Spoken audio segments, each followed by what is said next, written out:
भागलपुर गांव में एक बहुत ही गरीब परिवार रहता था। उस घर में गोपाल दास, उसकी पत्नी और उसकी 3 बेटियां मोनिका, रवीना और माधुरी रहती थी। गोपाल दास मेहनत मजदूरी करके किसी तरह अपना घर चला रहा था। अरे चाचा, जल्दी जल्दी मसाला छत पर चढ़ा दो, इतना आलस मत करो। क्या करूं मालिक, इस उम्र में इतनी ताकत नहीं बची। अरे चाचा, सिर्फ आप ही इस उम्र में काम नहीं करते, बहुत सारे मजदूर आपकी उम्र में काम कर रहे हैं। अगर आपका शरीर साथ नहीं दे रहा है तो आप काम छोड़ दीजिए, लेबरों की कमी थोड़ी ना है। गोपाल दास के घर में कमाने वाला कोई नहीं था, इसीलिए वो किसी तरह जल्दी जल्दी काम करने लगा। शाम को थका हारा घर लौट आया। उसकी 3 बेटियों ने मिलकर खाना बनाया। तभी उसकी माँ ने कहा, मेरी 3 बेटियां बड़ी हो चुकी हैं, तो कम से कम मुझे तो अब बिल्कुल भी काम नहीं करना पड़ता। ये सब सुनकर गोपाल दास बहुत खुश हो रहा था। तभी अचानक गांव का ही एक आदमी, जो कि गोपाल दास का दोस्त था, वो उनके घर आ टपका। अरे बहन जी, बुढ़ापे में आपको तो आपकी बेटियां आराम दे रही हैं, लेकिन काश आपका एक बेटा भी होता तो गोपाल दास जी की भी कुछ मदद हो जाती। जहां अभी तक अब खुद की तारीफें सुनकर 3 बेटियां मुस्कुरा रही थी, राकेश की ये बात सुनकर उनके चेहरे से हंसी गायब हो गई। अरे मोनिका, रवीना, माधुरी, तुम तीनों अंदर जाओ। गोपाल दास की पत्नी और उसकी 3 बेटियां अपने अपने कमरे में चली गईं। अरे भाई साहब, इस तरह की बातें कम से कम मेरी बेटियों के सामने तो मत बोला करो। अरे गोपाल भाई, मैं तो तुम्हारी ही भलाई के लिए कह रहा था। मैं तुम्हें मेहनत मजदूरी करते हुए देखता हूँ तो बड़ा दुख होता है। अभी तक तुमने अपनी 3 बेटियों की शादी तक नहीं की। अरे कम से कम दामाद आ जाते तो दामाद ही कोई मदद कर देते। भाई साहब, मैंने अपनी बेटियों को किसी दूसरे के भरोसे नहीं पाला है, और न ही मुझे अपने दामादों से कोई मदद चाहिए। अगर ऐसा कुछ होता तो मैं बेटियां पैदा ही नहीं करता। दुनिया में लाखों लोग गरीब हैं, तो क्या हमेशा रोना ही रोते रहते हैं क्या? तुम्हारा बेटा भी तो जवान हो चुका है, 30 साल की उम्र हो गई, न उसको कोई अपनी लड़की देने को तैयार है और न ही वो कोई काम करता है, दिन भर आवारा घूमता रहता है। मेरी बेटियां कम से कम अपनी माँ की मदद तो कर रही हैं। चलो गोपाल दास भाई, आप खाना खाओ, मैं भी घर जाता हूँ। मेरी बीवी खाने पर मेरा इंतजार कर रही होगी। हाँ हाँ, जल्दी घर जाओ। तुम्हारा बेटा भी दारू पीकर कहीं से आ ही रहा होगा, उसको भी तो संभालना पड़ेगा तुम्हें। इतना बोलते ही राकेश वहां से 9-2-11 हो गया। रात में 3 बहनें, मुझे तुम दोनों से बहुत जरूरी बात करनी है। अगर यहाँ पर हम लोग बात करेंगे तो हो सकता है हमारे माता पिता सुन ले, इसीलिए कल अपने खेतों के पास सुबह सुबह चलेंगे हम लोग। ठीक है दीदी। अगले दिन मोनिका, रवीना और माधुरी अपने खेतों के पास चली गई। मोनिका दीदी, अब बताओ। माधुरी, रवीना, कल जो राकेश चाचा आए थे, उन्होंने जो भी बात कही एक तरीके से सही ही कही। कौन सी बात? हम 3 लड़कियां हैं, ज्यादा से ज्यादा हम तीनों अपनी माँ की खाना बनाने में ही मदद करते हैं। राकेश चाचा ने कहा था कि अगर हमारा एक भाई होता तो वो पापा की भी मदद करता। राकेश चाचा के कहने का मतलब ये था कि एक लड़का ही अपने बाप की मदद कर सकता है। दीदी, क्या लड़कियां अपने बाप की मदद नहीं कर सकती? बिल्कुल कर सकती हैं, लेकिन हम तीनों आखिर करेंगे क्या?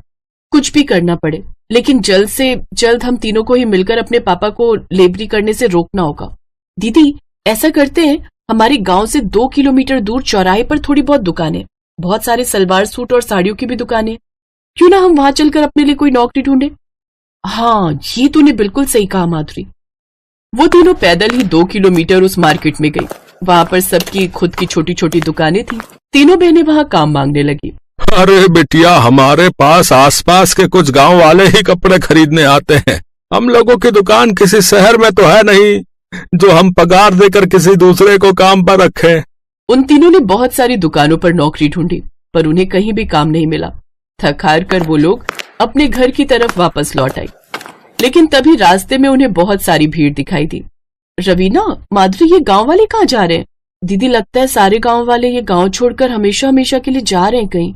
अरे चलो इन गांव वालों से ही पूछते हैं। तभी अचानक मोहिनी की नजर अपने पापा के दोस्त राकेश पर गई। अरे राकेश चाचा, ये सारे गांव वाले कहाँ जा रहे हैं? आप भी बहुत तेजी में भागे जा रहे हो, ऐसा लग रहा है जैसे वहाँ कोई प्रसाद बट रहा हो। अरे बेटिया, हमारे लिए वो प्रसाद ही है। अरे तुम्हें पता है, पास वाले गांव में वही बिरयानी वाला आया है जो हर साल सिर्फ 2 या 3 बार ही आता है, इसीलिए सारे गांव वाले उसकी बिरयानी खाने जा रहे हैं। मुझे जाने दो, वरना ये लोग आगे निकल जाएंगे, हाँ तो सारी बिरयानी भी खत्म हो जाएगी। हाँ, इतना कहकर राकेश उन गांव वालों के साथ वहां से चला गया। ये गांव वाले भी ना बिरयानी के पीछे बिल्कुल पागल हो जाते हैं। जब भी बेचारा वो बिरयानी वाला आता है, गांव वाले उस पर टूट पड़ते हैं। इसी बात का फायदा उठाकर वो बिरयानी वाला बहुत महंगी बिरयानी बेचता है, फिर भी ये गांव वाले खाने पहुंच जाते हैं। खैर, पैदल चलते चलते वो तीनों किसी के घर में घुस गई। वो घर उनकी सहेली रानी का था।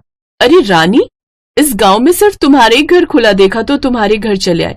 सारे लोग बिरयानी खाने गए, तुम नहीं गई? तुम तीनों तो जानती हो मेरी माँ बंगाली है और हम लोग के लिए बिरयानी तो बहुत ही नॉर्मल चीज है। पता नहीं गांव वाले क्यों पागल रहते हैं बिरयानी के पीछे।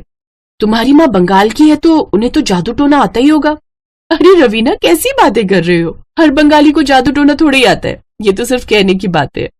रवीना, माधुरी, चलो हम लोग अपने घर चलते हैं। हम तीनों सुबह की निकली हुई हैं, माँ हम तीनों का इंतजार कर रही होगी। तीनों अपने घर पहुंच गई। घर पहुंचकर तीनों बहनें एक बार फिर से वही सोचने लगी कि आखिर अब क्या किया जाए, क्योंकि काम धंधा तो किसी को मिला नहीं, और उस गांव में जब लड़कों को काम नहीं मिलता तो लड़कियों को कहां से मिल जाएगा।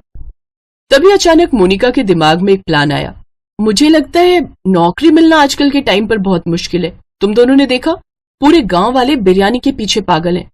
अगर हम तीनों मिलकर किसी तरह बिरयानी का ठेला लगा लें तो गांव वालों को हर रोज बिरयानी खाने को मिलेगी। हाँ दीदी, ये तो हम लोगों ने सोचा ही नहीं। ये गांव वाले और आसपास के गांव वाले भी पहले दिन से ही टूट पड़ेंगे हमारे ठेले पर। हर रोज हजारों की कमाई होगी कम से कम। एक बार अगर काम चल गया तो पापा का काम हम लोग छुड़वा देंगे। लेकिन इसमें भी तो रुकावट है। बिरयानी बनाने के लिए बाकी सब तो हमारे पास है, लेकिन मटन और चिकन कितना महंगा है, वो हम कैसे खरीदेंगे? इतना तो पैसा भी नहीं हमारे पास। दीदी धीरे धीरे बोलो ना, माता पिता सुन लेंगे। कल हम लोग रानी के घर में बैठकर इस बारे में बात करेंगे। अगले दिन तीनों बहनें रानी के घर पहुंच गई। तीनों ने रानी के साथ अपनी बात शेयर की। अरे तो तुम तीनों को ये किसने कहा कि शुरुआत से ही मटन और चिकन की बिरयानी बनाओ? पर बिरयानी तो मटन और चिकन की ही बनती है ना। हाँ, लेकिन तुमने कभी वेज बिरयानी का नाम नहीं सुना? हमारे बंगाल में तो बिरयानी में आलू डालकर बनाते और बड़ी स्वादिष्ट भी लगती है। इतना सुनते ही तीनों बहनें खुश हो गईं। लेकिन आलू बिरयानी आखिर बनाते कैसे हैं? जैसे चिकन और मटन की बिरयानी बनाते हैं वैसी आलू बिरयानी भी बनाते, बस आलू उबाल कर डालना है। और रही बात बिरयानी बनाने की, तो वो तो मेरे घर में बना लेना और मेरे ही घर के बाहर चबूतरे में दुकान भी लगा लेना। हाँ, ये सही रहेगा। जब काम चलने लगेगा तब हम अपने माता पिता को बता देंगे, क्योंकि ऐसे अगर हमने उनसे इजाजत लेने की कोशिश की तो हमारे पिताजी मना ही कर देंगे। अगले दिन सुबह सुबह ही रवीना, मोनिका और माधुरी ने आलू बिरयानी बनाना शुरू कर दिया। बाकी लोगों से ये बिरयानी अलग बने, इसके लिए आलू को थोड़ा और स्वादिष्ट और रंगीन बनाना होगा। हम लोग साधारण पानी में आलू नहीं उबालेंगे।